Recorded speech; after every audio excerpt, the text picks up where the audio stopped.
All right, so we're going to this clip from Hood Educated. It's going to be a 6 year murder spree, which is 2019, 2025 murder spree. It's going to be a clip from, like I said, Hood Educated. It's a 30-minute clip breaking down the spree, all the killings and stuff like that. And then next one, before we do, make sure you follow me on Kick Twitch or TikTok. Like, hit that notification bell so you know. Let's get into the content.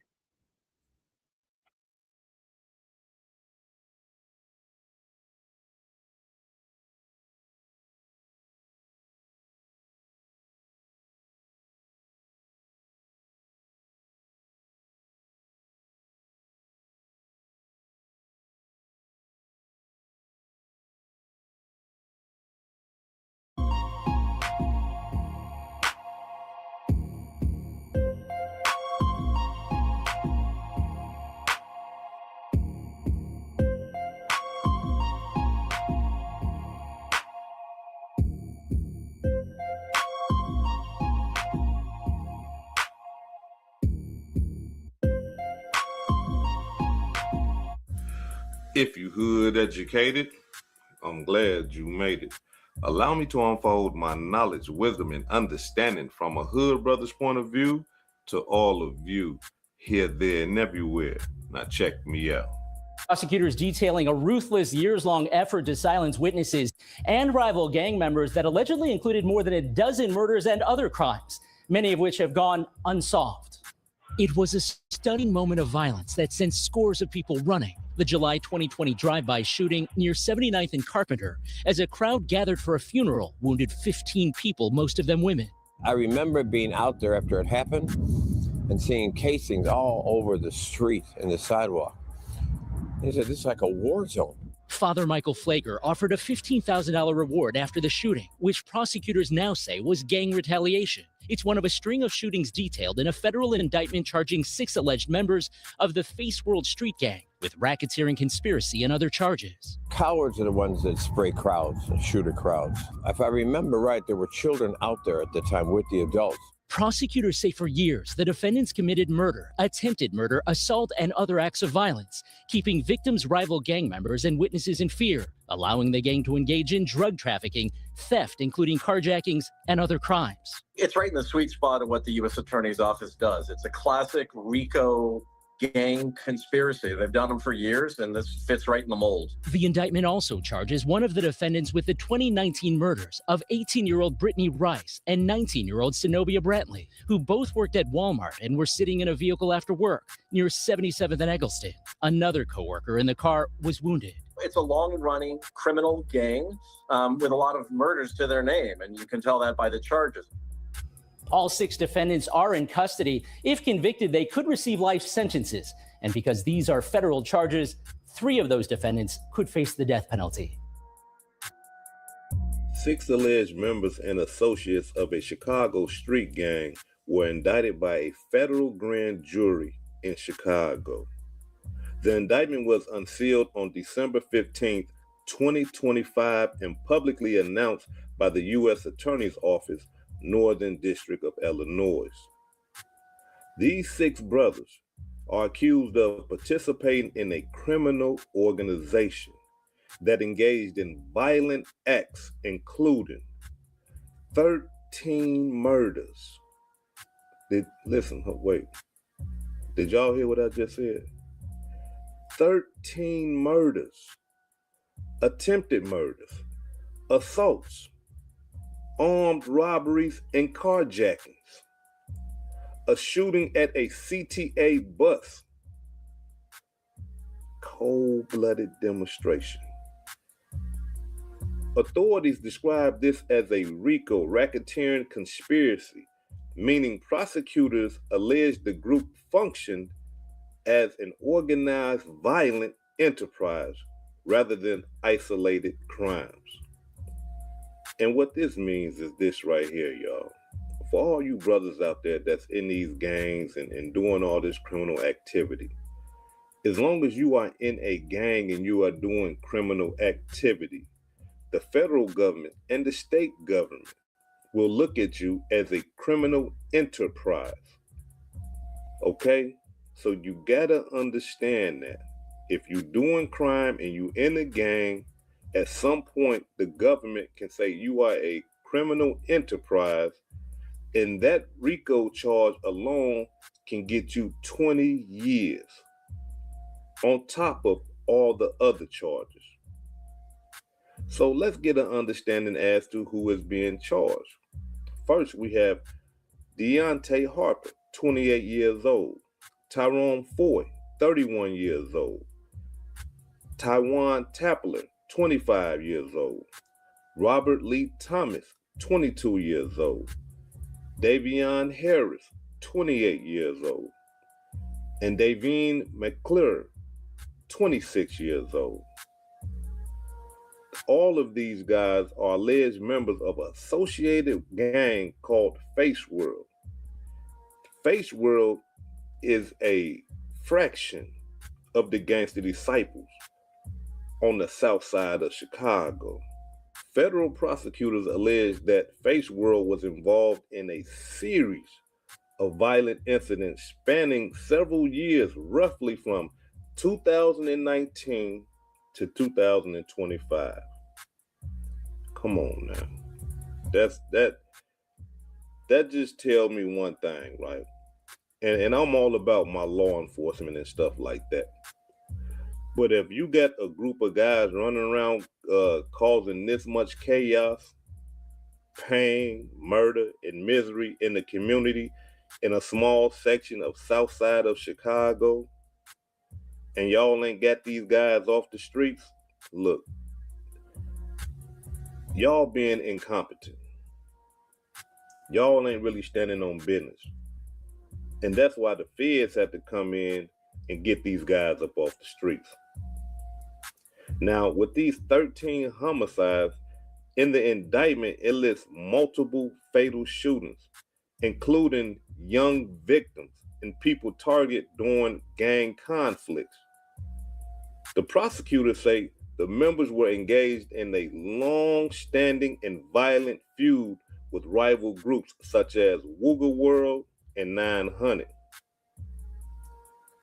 These guys right here didn't just stop at, shooting people on the streets. They would shoot people on buses. They would shoot at funerals. Do you hear what I'm saying? It's one thing to be at a funeral mourning over your lost loved one, but now here it is, these guys are not satisfied with just killing your loved one. They want to kill more of you. And the cold-blooded part about that is this right here. See, when you guys join these gangs and then you get killed, the gang that killed you understand that your gang-banging friends are going to be at the funeral. And so they look at that as an opportunity to kill more of you, because now they know exactly where these gang members that they want to kill are going to be. So listen, parents, look, your son friends that are part of gangs and you want to have a decent funeral, keep them away from the funeral. Don't allow them to come to the funeral. They can go to when it's time for you to bury, your loved one or whatever, but at the funeral where all your family members is going to be, don't let them come, because the gang bangers are going to come to the funeral searching and looking.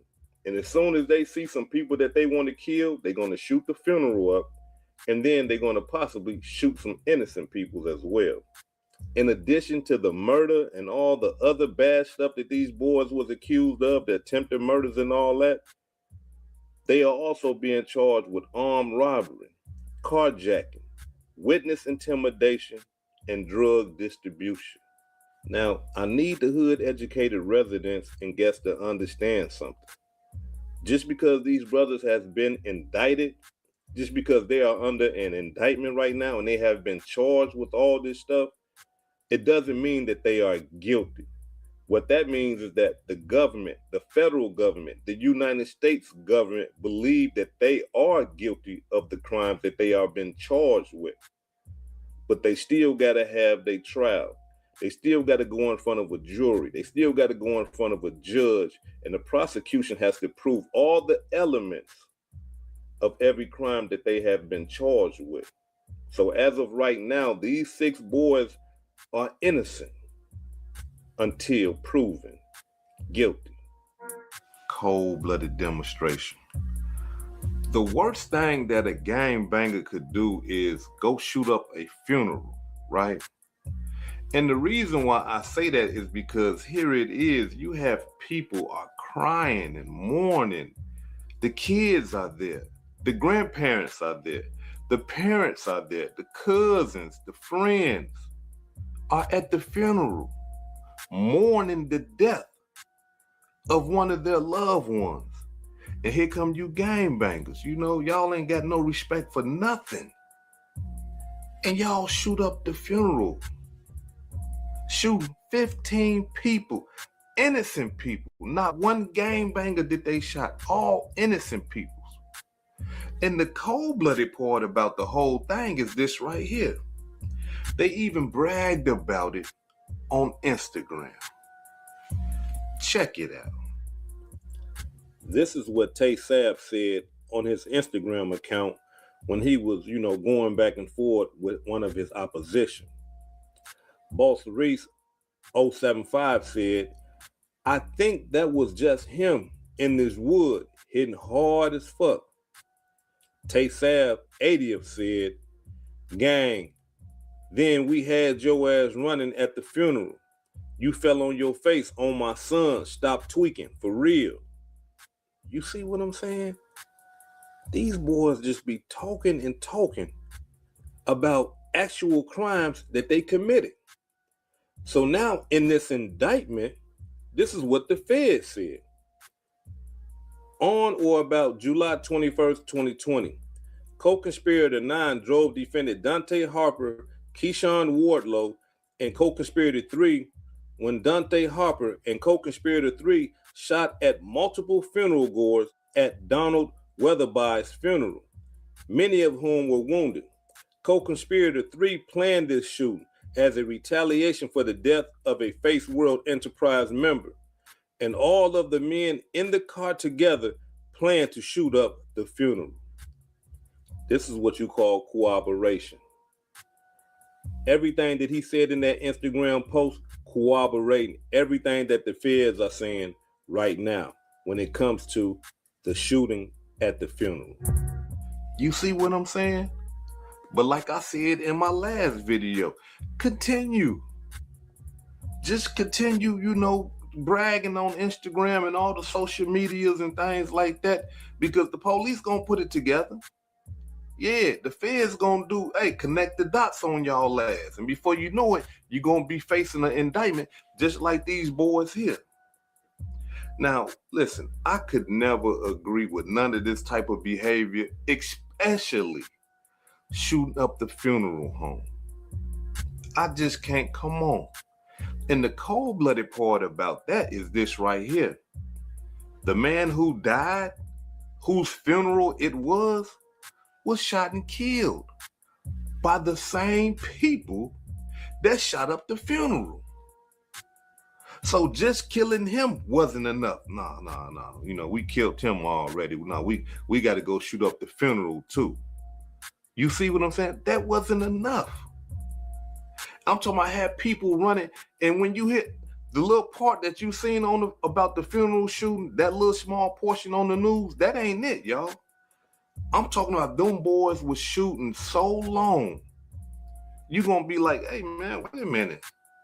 And then after the boys get done shooting, the boys from Face World, you can hear the guys from Woogle World shooting back. Now, I can't show that video on here, but if y'all want to check out that video in its entirety, click the link that's pinned at the top of this comment section.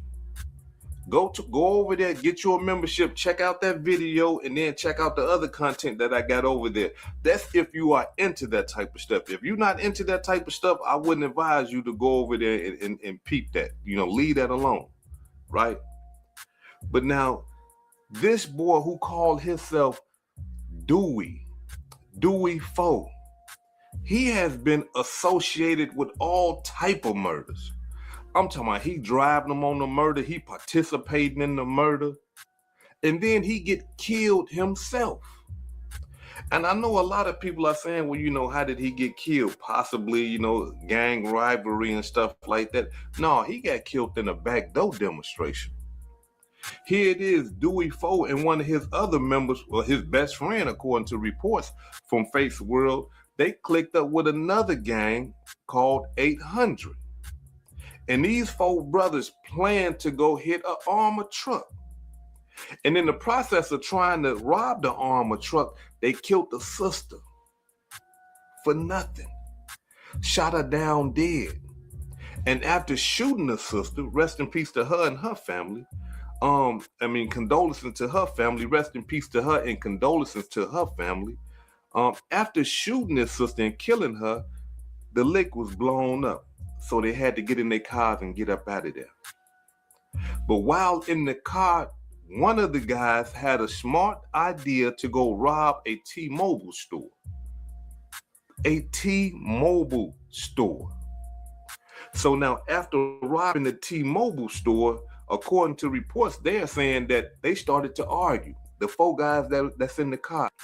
But the brother from 800, you know, they get to arguing. The two gangs that plan to do this armored truck, they get to arguing all of a sudden.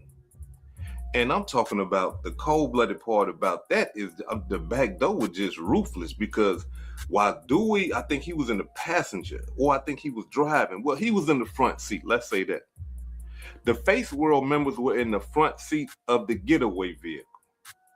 The 800 members are in the back seat.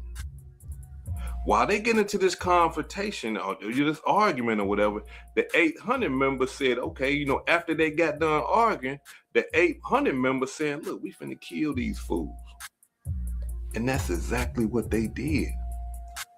While they driving in the getaway car, the guys in the back from the other gang start shooting the guys in the front, killing Dewey and his homeboy. Check it out.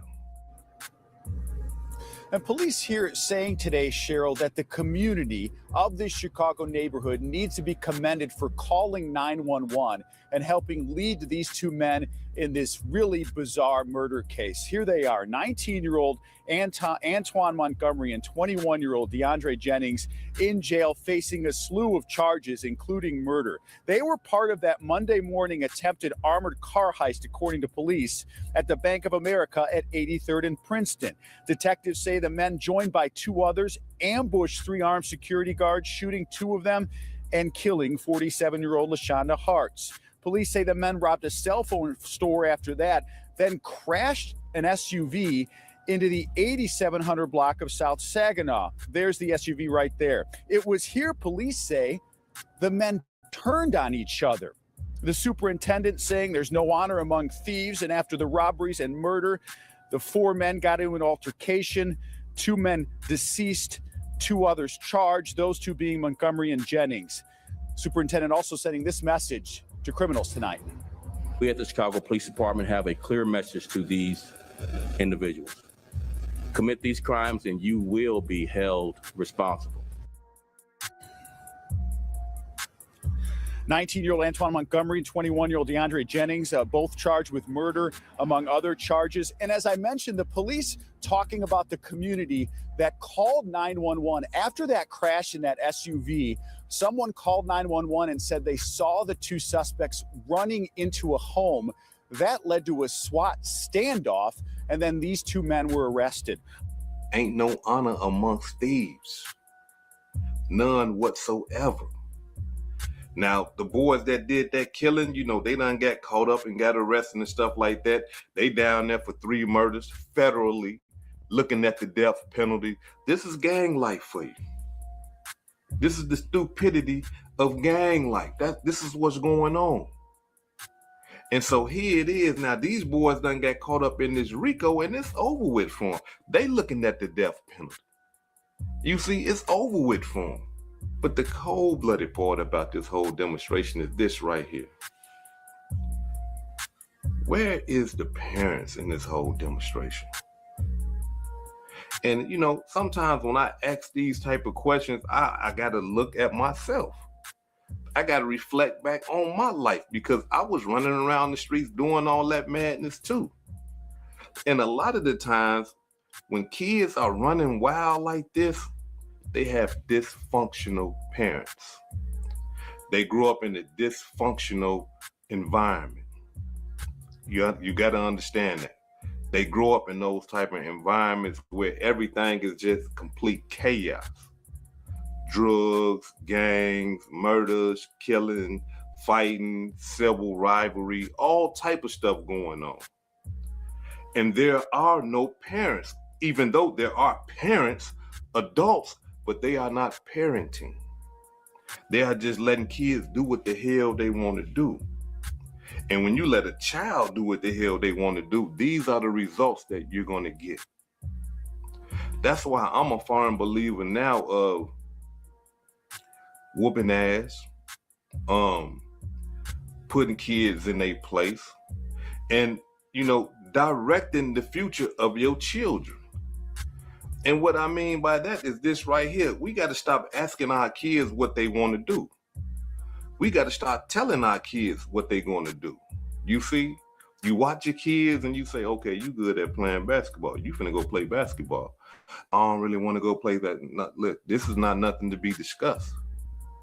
You finna go play basketball. I don't care what you talking about. Oh, man, you hit that boy hard. He know how to throw a ball. Hey, you finna go play baseball or football. You got a good arm on you. You see, no, you finna be a doctor. You finna be a veterinarian. We got to start making decisions for our kids while they small. Because about time they get 18, 16, 17 and all that, they start thinking they want to be a gangster. I want to be a rapper. I want to talk about killing people. I want to be a prostitute. I want to be a stripper. You see? So we need to start making decisions for these kids now. Because look, a lot of kids are growing up in these dysfunctional families, these drug addict families, these alcoholic families. And these kids that's out here doing all this killing, robbing, and stealing and all this madness, that's their parents. Their parents is dysfunctional. That's why the kids are dysfunctional. I'm telling you, like, you're going to have some kids, right, that can maneuver up out of that type of dysfunctionality. But for the most part, 99.9%, they ain't going to make it. No, they ain't going to make it. Because they wasn't even established to make it from the beginning. Everything starts at the house. And parents, man, quit acting like your kids is your friends. And they are not your friends. This is a young life that you got in control of, that you got to control it. You can't let your kids make decisions. Shit, I mean, let's be 100. We don't even know what the hell we gonna do with our lives sometimes. And we full-fledged adults. We be like, damn, man, what I'm gonna do? What's going on? I think I can do this. I think I can do that. But just imagine if you was prepared. You see what I'm saying? If your life as a young child was prepared for you, then you will already know what time it is. Ain't no time to be making no decisions. I already know what I want to do. I already know what I'm going to do. You see? I believe that's what we got to start doing with our young kids, because when we just let them go wild, these are the results of kids going wild. These kids was committing all this murder when they was teenagers, young adults, and they creating all this chaos, multiple murders. You see? And so we can only imagine, what about the ones that ain't got caught yet? They're still out there murdering, still out there shooting and stuff like that. No. We got to change it. We got to start making these decisions for these kids. And to you fathers out there, man, go get your boys, man. Now, look, I understand, a woman can raise a son, but at the same time, a son do need some type of male mentorship. He needs some type of, he need a male around him to put his ass in line. Because if you don't, he gonna go wild. That's the reason why you have a mother and a father. That's why the universal creator made man and woman. When we have kids, we got to govern them. We got to stand on them. Because if you don't, they're going to get lost. And these are the results of lost kids. Kids running around killing up shit. Excuse my language, but I got to be 100. Fathers, go get your sons. Women, if the father is nowhere around, if the father is a deadbeat or the father was unfortunately killed or something like that, put your son around some good men, some mentorship. Put him around, hey, look, he know how to fight. He like to fight. Hey, go box. You see what I'm saying? Put him around some men. He can football, basketball. Put him around some men where they can put him in check when he get out of line.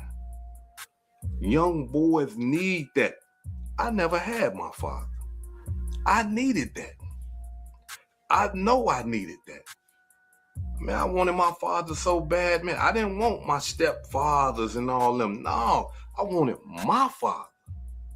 Not no stepdad and all that. That's not my father. As much as my mother, this is my boyfriend and this is my husband, whatever, I never looked at them like my father. I wanted my father. You see what I'm saying? So if the father ain't around, then you got to put him around some positive male role models. And I got to be 100. I never been around no positive male role models, ever. Never. When I was a little kid, I'm in that dysfunctional environment. Everybody either selling drugs or doing drugs. Everybody either fighting, killing, robbing, and stealing. That was the norm for me in my young life coming up. It shouldn't have been like that.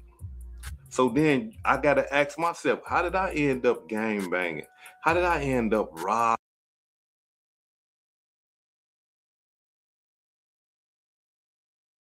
Yeah, where's the wisdom from? The OG from Hood Educated, man. But yeah, man, that's crazy, man. 6 years of straight killings, murder sprees for 6 years. We started at the age of 14. 2019, they was really drilling shit down throughout the 6 years, 13 killings. It's crazy, man. But the Shy has always been like that. But that's the 900 and the Newski crew. What was it, 900? And they're beefing with the Newski crew. There we go. Robbing and, doing all the stuff that I was doing.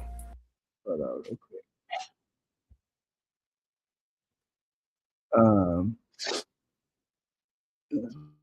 Let's see something real quick. Should say right here, the little summary breaks it down. See the name of the gang.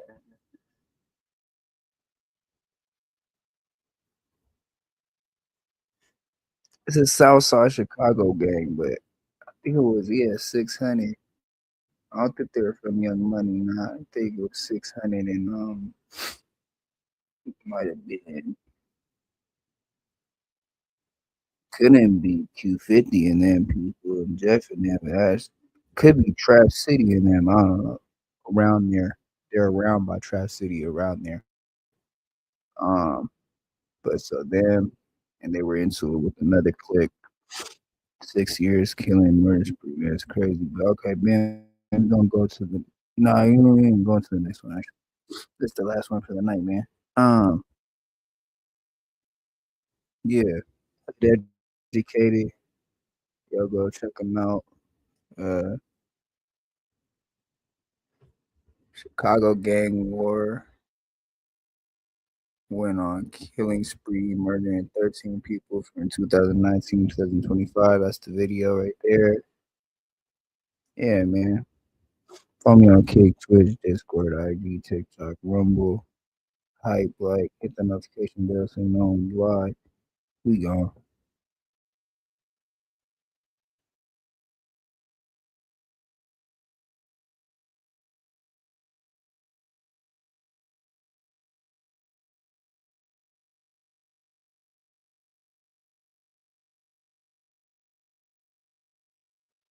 Okay. Yeah. Like I said, I think it was. You can watch it again, but I think they might have been into it with Trap City though. Um, Pretty sure. But all right, yeah. So, flip mod flip modification. Shout out to you, gang. Yeah, man, we gone though.